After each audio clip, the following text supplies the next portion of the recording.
Hola. Hola a todos y bienvenidos al último episodio de la teoría Disney, donde veremos cómo se desarrolla el siglo XXI y el futuro en el mundo de fantasía, donde todas las cintas clásicas de la Casa del Ratón forman un único mundo y la mayoría de sus personajes se unen en una sola gran familia. Además, hoy entenderemos cómo es que cintas como Zootopia, Winnie Pooh, Atlantis y las entrañables películas de Mickey, Donald y Goofy y hasta Wish pueden estar incorporados en este mundo también. Si te gustan los spoilers, aquí te dejo la lista de shorts de esta teoría que estamos recontando de principio a fin. Justo hoy es el fin. Que claro, yo le llamo teoría porque me gusta esa palabra, pero creo que a estas alturas todos entendemos que es más un fanfic para divertirnos y hacer el ejercicio de encajar todos los clásicos de Disney y unas cuantas películas más en un solo y fantástico mundo. No olviden darme su like y compartir el video para que más gente se una a nuestra teoría, una que por fin cerrará su ciclo con el último video de este año y empecemos. Si recuerdan la primera parte de nuestra cronología, habrán visto que la película de fantasía es el génesis de este mundo, en donde hablamos de que los músicos y algunos de los personajes que veíamos en ella vendrían a ser las deidades primordiales, de allí que muchas historias se cuenten a través de canciones. Y un personaje muy importante en esta película de fantasía fue el mago Mickey o el aprendiz de brujo, a quien podemos tomar como una de las principales deidades de este universo. Y en menor medida que Mickey, tendríamos a Donald, Goofy, Minnie, Daisy, Clarabella, incluso el mismo Pedro como una especie de dios un poco malvado, conformando todos este panteón. Pero así como el panteón griego es parte de la historia humana de este mundo, este otro panteón de deidades antropomórficas viene a ser el panteón de otra parte, una parte de nuestro mundo que vamos a llamar el continente. Vamos a intentar avanzar de manera cronológica. Una vez que ya este continente está establecido por las deidades primordiales que vendrían a ser Mickey, Donald y Goofy y todos aquellos que son los personajes principales del mundo de Disney, la historia continuaría más o menos similar a la historia humana, pero con seres antropomórficos. Me explico. Llegando hasta la época medieval, por ejemplo, donde transcurre la historia de Robin Hood, esta vez encarnado por un zorro muy similar a Toz, al igual que Lady Marian. Tendríamos al pequeño Juan, encarnado por un oso muy parecido a Baloo.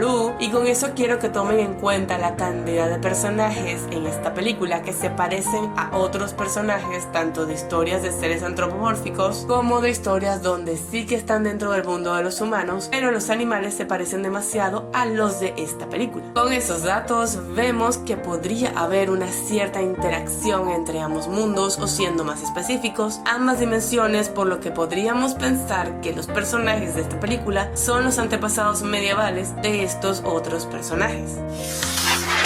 Ahora bien, ¿qué pasa con este tema de las dimensiones si se supone que hablamos de un continente? Para eso hay que volver a la fundación de este continente y nos vamos a valer de una leyenda de nuestro mundo que se puede extrapolar al mundo de fantasía a través de la película de Atlantis. En nuestro mundo tenemos la leyenda del continente de la Atlántida, que se hundió en algún punto de lo que conocemos como el Océano Atlántico, y entre las diversas leyendas, algunas hablan de que aún hay gente viviendo allí, ya sea bajo el lecho marino o en forma de sirenas. Lo que a nosotros nos importa es que Disney tomó parte de esta leyenda para crear el reino de Atlantis, una antigua y próspera nación habitada por humanos que fueron castigados por los dioses, por lo que su territorio quedó hundido bajo las aguas, solamente protegido por una barrera creada a partir del sacrificio de la reina. Sin embargo, aunque Atlantis estuvo allí abajo, esas aguas están rodeadas de mucho misterio, por lo que podríamos preguntarnos, ¿y si quedó algo sobre esas aguas? Algo que también tiene una barrera y que, junto a la barrera de Atlantis, crean una zona misteriosa con efectos similares a los del Triángulo de las Bermudas. ¿Qué pasa si estos dioses que castigaron a Atlantis decidieron aprovechar para fundar un continente de seres a su imagen y semejanza? Si volvemos a la línea cronológica y nos quedamos con la teoría de que arriba sí que quedó algo, pero bajo este campo magnético de las deidades de Atlantis, podemos teorizar que desde esa época hay ya un panteón de seres antropomórficos que se encargan de lo que quedó en la superficie, pero completamente oculto de la cronología humana.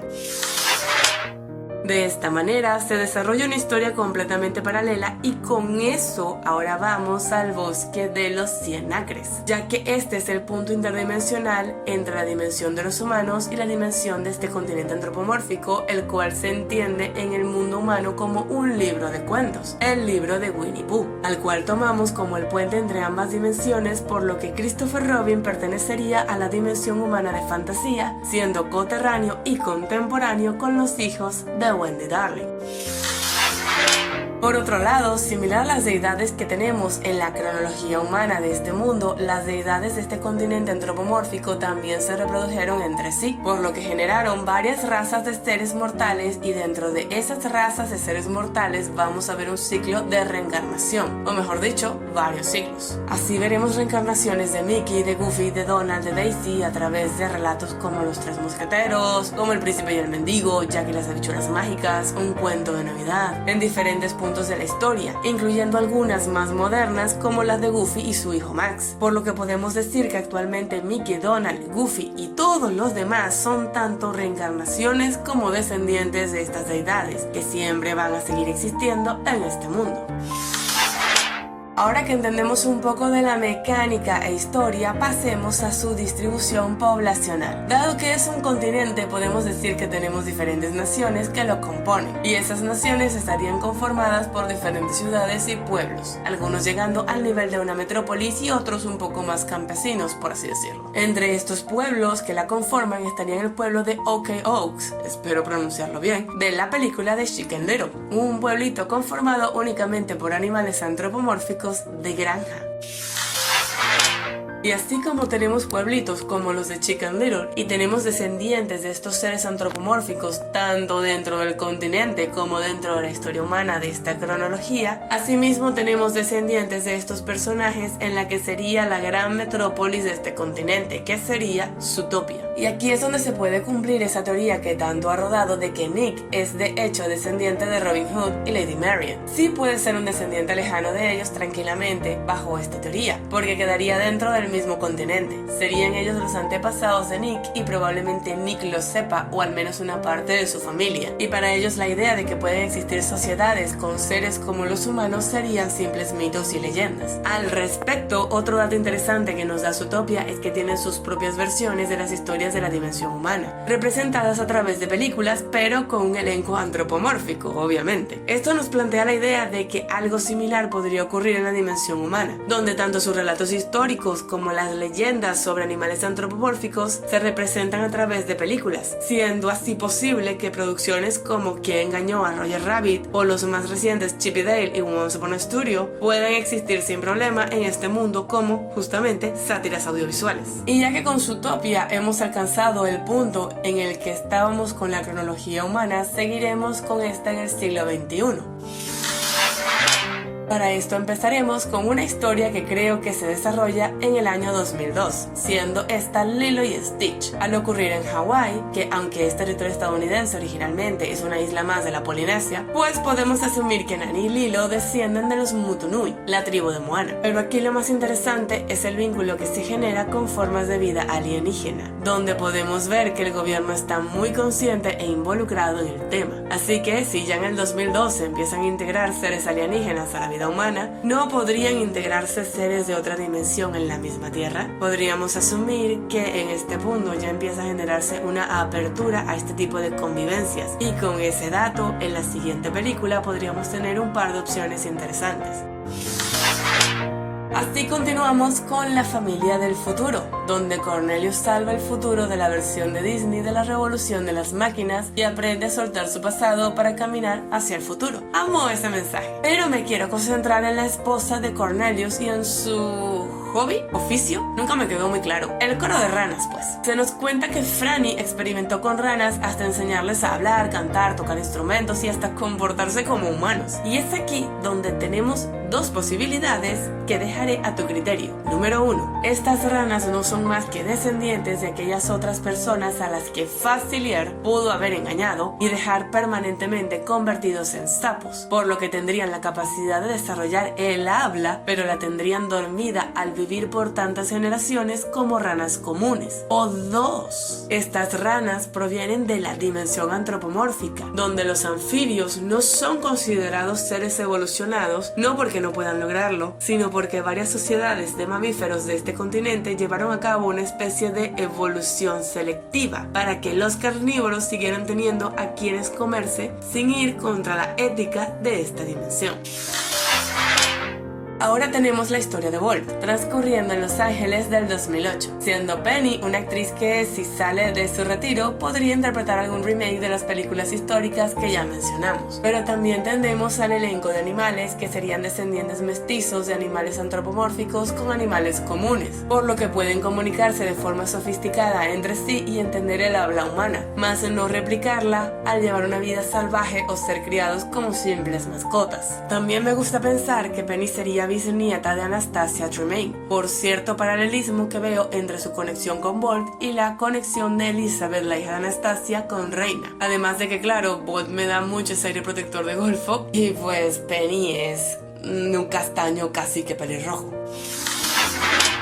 Ya solo nos queda el futuro, empezando por el futuro cercano, el año 2032, con Big Hero 6. Aquí volveremos un poco al árbol genealógico, donde Honey Lemon sería la posible descendiente de la rama de Rapunzel y Flynn, mientras que Wasabi sería un bisnieto de Tiana y Naveen. De hecho, queda aún más perfecto con este último, tanto por la etnia como por su característico color verde para vestir, además de que se llama Wasabi. Tiene sentido que un descendiente de Tiana tenga nombre de comida. Y por último tenemos a Fred, quien es multimillonario, tiene una gran obsesión por los superhéroes y es el hijo del Stan Lee de este mundo, por lo que a través de él podríamos pensar que Marvel y sus películas también existen en este mundo y Fred sería el heredero canónico del legado de Stan Lee.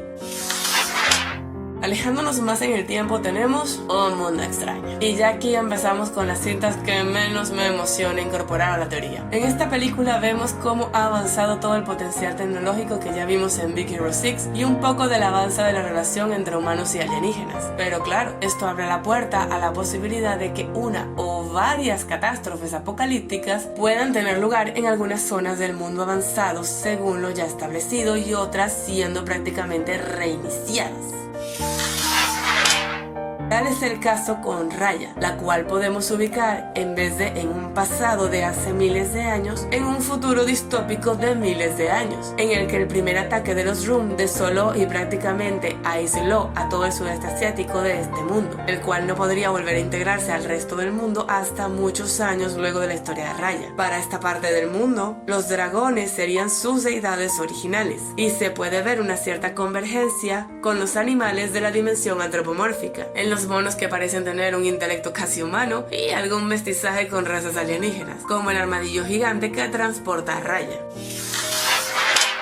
Otros muchos reinicios se acabarán dando en Europa, en especial por un tema de descontrol con la magia. Llegados a un punto, luego de muchos desastres y tragedias, se logró confinar la magia malvada, hasta entonces la principal responsable, en un libro mágico que debía ser resguardado para que nadie cayese en la tentación de volver a usar esa magia. Similar a lo que muchos siglos o hasta milenios antes, Derek intentó hacer con los escritos prohibidos de Rothbard. Por otro lado, tampoco podía destruirse, ya que el libro era en sí mismo la cárcel de tal poder, y de destruirse simplemente se liberaría de forma caótica. Una vez creado el libro, la situación empezó a calmarse, al punto en que un poderoso hechicero decidió fundar un reino libre de tales males, el Reino de Rosas. Pero por desgracia, debido a la irresponsabilidad de cierta malcriada, el libro acabó siendo abierto, corrompiendo al hechicero, quien ahora yace encerrado en una antigua reliquia europea, el espejo que alguna vez perteneció a la para entonces mítica reina malvada. Las consecuencias de Wish son muchas y pueden seguir surgiendo a medida que Disney saque nuevas películas que encajen en este momento de la historia de fantasía, como que Asha se vuelve la primera hada madrina después de muchos siglos, una que promete ser todo un desastre y quizá Dentro de sus torpezas, acabó deshaciendo la barrera que dividía la dimensión antropomórfica de la dimensión humana, los cuales podrían integrarse mucho más fácilmente ahora que esta nueva Europa está acostumbrada a animales parlantes gracias al deseo de la cabra estúpida, cuyo nombre no recuerdo.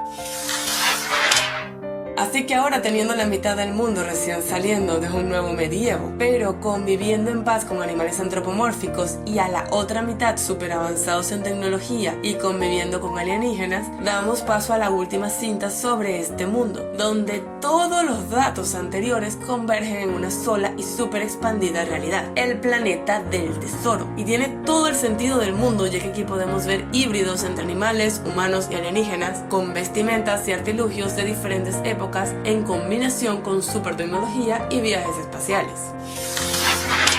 Conclusión: espero de todo corazón que hayan disfrutado de mi teoría fanfic y les agradezco muchísimo a quienes estuvieron conmigo desde el principio en el año y medio que estuvimos desarrollándola. Originalmente el canal empezó por y para esta teoría, pero aún así seguiré trayendo cosas nuevas y este año se viene potente. No solo continuaré con el programa de defensa de princesas y las series de 5 datos, sino que expandiré la teoría con videos dedicados a puntos concretos como el planeta de nunca jamás o a las casas de los héroes y villanos a los Juegos de Tronos. También pretendo continuar con los videos dedicados a los pecados capitales y con análisis dedicados a Barbie y demás franquicias, cintas y demás elementos de los amados 80s, 90s y 2000s. Les mando un beso muy grande a todos y les deseo un feliz y próspero año 2025 y nos vemos en la próxima.